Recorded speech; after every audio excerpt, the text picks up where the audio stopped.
Good afternoon. Bago tayo magsimula dito sa pagpapunta natin ng Bicol, inspeksyonin lang natin itong Lopez Viaduct. Apparently 2022 pa ito nagsimula, pero isang example to ng mga project na tingi-tingi ang pagpopondo. No? So apparently out of the total 2.5 billion, parang 1 billion pa lang ang nag-release nito since 2022. So, tingi-tingi siya, kaya natitenga ng ganyan. No? And ang pagkakapaliwanag sa akin, critical pala itong Lopez Viaduct kasi pagka pala umulan, itong buong stretch ng Maharlika na ito, baha. Kasi nga, mababa talaga siya.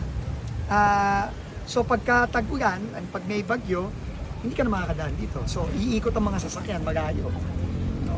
So, ang solusyon, ito nga ang viaduct. No? Yun ang in-explain sa akin papunta dito. So, titignan natin ngayon. Kasama natin yung incoming na bagong regional director ng Region 4A, si RD Carol. Incoming RD Carol. So, alamin natin kung paano ba natin mapapabilisan ng papatapos nito. Lalo na, critical pala to papuntang Kabikulan kasi nga laging binabaha. So yun, titignan natin. Balita ko din, I'm sure nabalitaan nyo na rin, mukhang maraming mga sumubok ata na madali sa pagpapagawa, patsi-patsi. Ang message ko lang sa kanila, hindi yon ang gusto nating mangyari. Hindi patsi-patsi, hindi band-aid ang gusto natin. So kung ginawa nila yun, thinking na matutuwa ako, mukhang kabaliktaran yung mangyayari dito.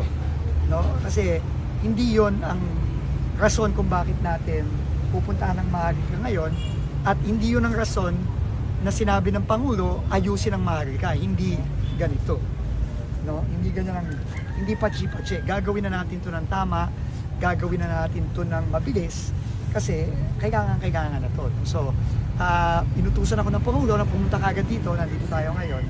After ngayon, makikita natin, at least from Quezon to Bicol, tingin ko makakasimula na tayo agad-agad kapag natapos yung inspection natin yan. Sir, excuse po, sinasabi pong Quezon, dito na po ba tayo sa 4th District magko-concentrate? Hindi na po ba sa 2nd and 3rd District na? Titignan din natin, no? mula Chaong hanggang dito. No? Chaong, Candelaria, hanggang dito. Kausap ko kanina yung mayor ng Gumaca, maraming din portion sa Gumaca ang sira-sira. So lahat yun kailangan ayusin sabay-sabay. Sir, bakit po pang exact date kung kailan pwede magsimula? Wala pa. So, paplanuhin natin ang maigi to, paplanuhin natin ang tama. Sinama ko din si Yusef Lara Esquivel natin sa ating technical services para masigurado natin na tama yung mga disenyo na gagawin. Sir, yung nasa sir, Hindi pa natin alam. Right now, meron tayong more or less, may 15-16 billion tayo from savings noong 2025. Pero hindi ko pa alam. So, titignan natin.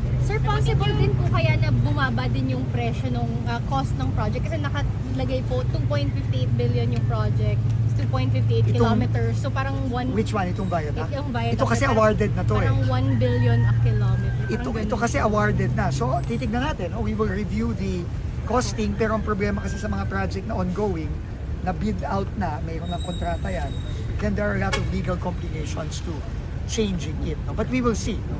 We will see if that can be done legally.